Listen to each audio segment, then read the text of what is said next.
Darling in the this robot got titties. Why is this robot got titties? Darling in the Franxx was the most hyped anime in 2018 and made it to most people's top 10s that year. Well, it's 2023 now, and 5 years later, it still holds a respectable place in popularity. Damn, this anime must be great. It's ranked 2,972 in the reviews. Yeah, not the best, so why the disparity? How is this mediocre anime so goddamn popular? Well, let me introduce you to one of the most iconic girls in anime history. 02. She is a fan favorite of the entire anime world and was the face of a trend that all of these people, flopped and jiggled around for. Alright, enough. Get these preteens out of here. Bring him in. Perfection. This show had some dynamite potential. The design was fantastic, the animation was amazing, some of the characters were actually interesting, and besides the outright plagiarism of Evangelion, there were parts of the story that legitimately gave me chills. But the thing that made it so popular was also the thing holding it back. So let's break down what went wrong and talk about what happens if a studio chooses capitalism over a great story. Ku Klux Klaxosaurs are asshole bionic monsters that keep attacking humans, and of course who else but literal fucking children must pilot these mechas called Frabs. Just kidding, they're called Franxx, and they pilot them in boy-girl pairs. The girls are called pistols, and the boys are called stamens, and the girls sit like this. And if you peel back the incredibly complex layers of subtlety, you'll notice that these delicate little flowers symbolize f***ing, and the subtleties are everywhere. This stamen's name is Hiro, and he runs like this. It's infuriating. The problem with piloting these french fries is that you have to be compatible with each other, and Hiro's wiener is so picky that he just can't find a proper pair. This is the face of erectile dysfunction. Enter the true main character, 02, the queen. This bitch killed so many of her own partners, she's literally called the partner killer. But Hiro might as well be dead if he's not piloting a Fuchs. So he jumps on, she gives him a little mwah, and would you look at that, they're compatible. This Freckles transforms into Strelitzia, and they start kicking ass together. Look at this animation, it's nice. The design is nice, and the world building is plagiarized, so it's pretty good. You know what, there are elements that are genuinely different from Evangelion, such as they live in a plant.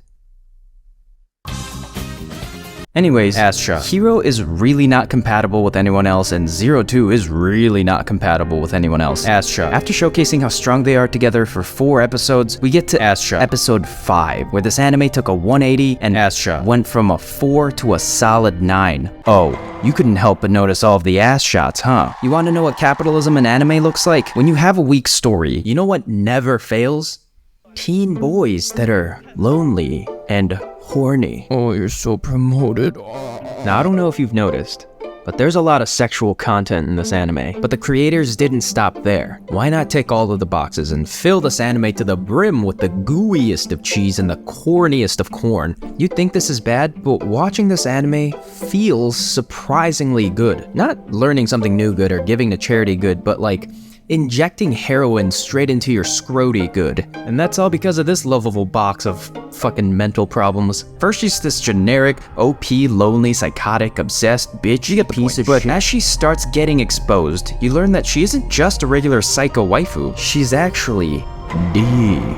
This thing is Hiro's lifeline to the Frukis, but ironically enough, his dreams of piloting start to slowly kill him. With 02's help, Hiro starts having a comeback arc from useless, stupid, and smelly to determined, decisive, and honestly respectable while he slowly withers away. Slowly killing a character as they fulfill their dreams is such a tragic beauty, and it's why I loved Gundam IBO and Mika, not only because of what the pain does to the character, but also because of what the pain does around the character. His really fucking gross tumor causes everyone around Hiro to go from vanilla to vanilla. Goro, the generic best friend, and Ichigo, the typical childhood crush, actually turn into characters you start emotionally connecting to. You start to feel the gravity of Hiro's situation through a girl who is lost and tormented by the fact that she can't do anything to save the love of her life, and through a friend's frustration of understanding that this is what Hiro wants most. But 02 is a cunt, and she is willing to sacrifice anything to become a human, and our all-star runner Hiro is the next victim. His friends are emotionally exhausted and crushed.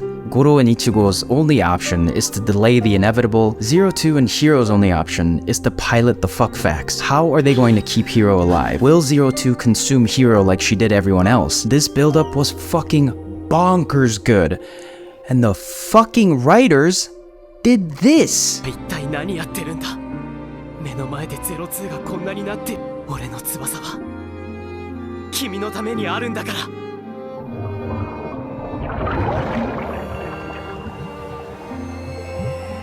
What is this Harry Potter shit? What is this magic healing? Hornius Helius. This is so dumb. How do you fuck everything up in like less than 3 minutes? Okay, first problem. Why did he just magically become better? The power of friendship? What is this, fucking Yu-Gi-Oh? Secondly, becomes her wings?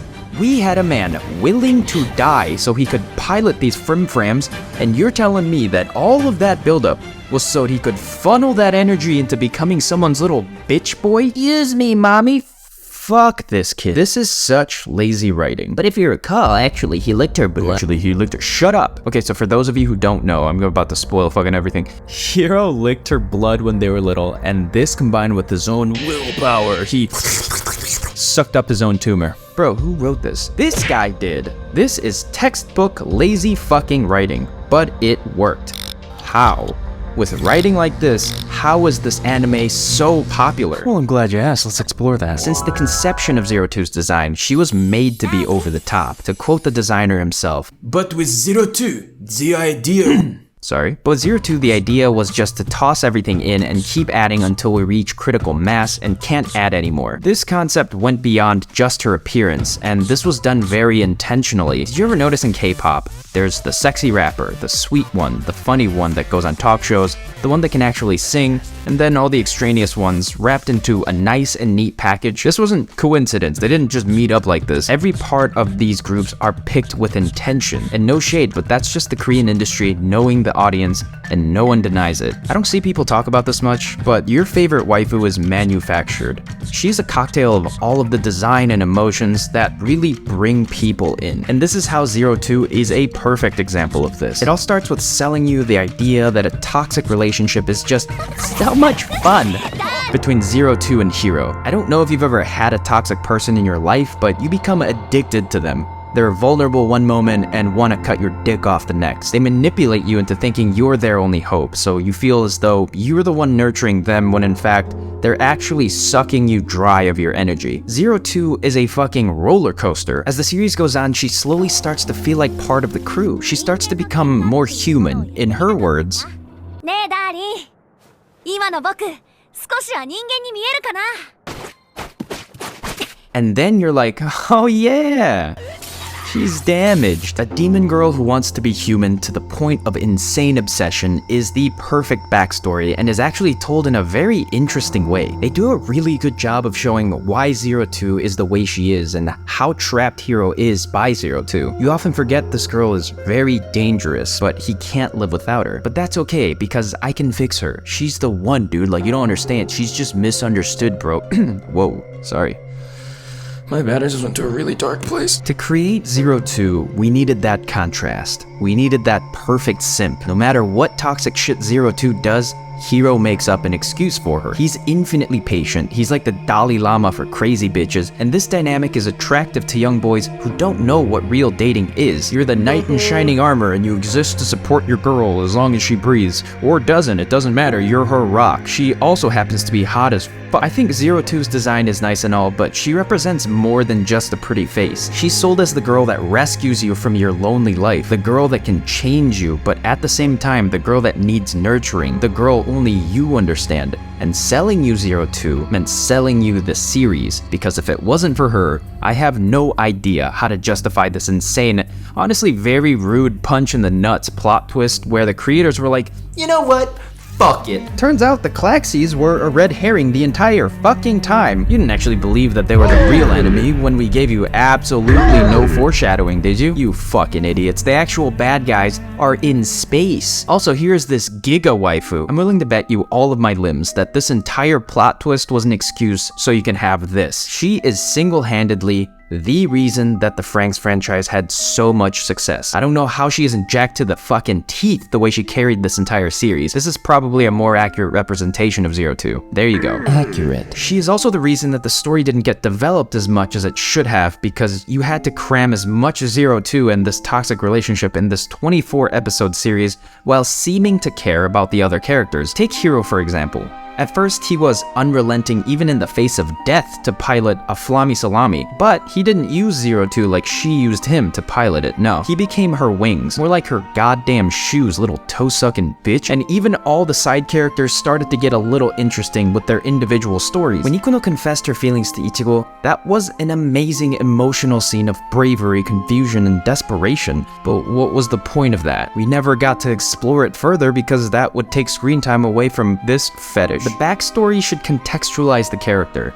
What is there to contextualize if the other characters mean so little? Why did we even get full episodes on them? See, this anime did not need to be good. 02 worked. I'm not here to say you're wrong for liking Darling in the Franxx. I am telling you that the creators probably cared more about people cosplaying as 02 than creating an amazing story. I'm saying that they just put in a major plot twist so we can have a giant fetish robot.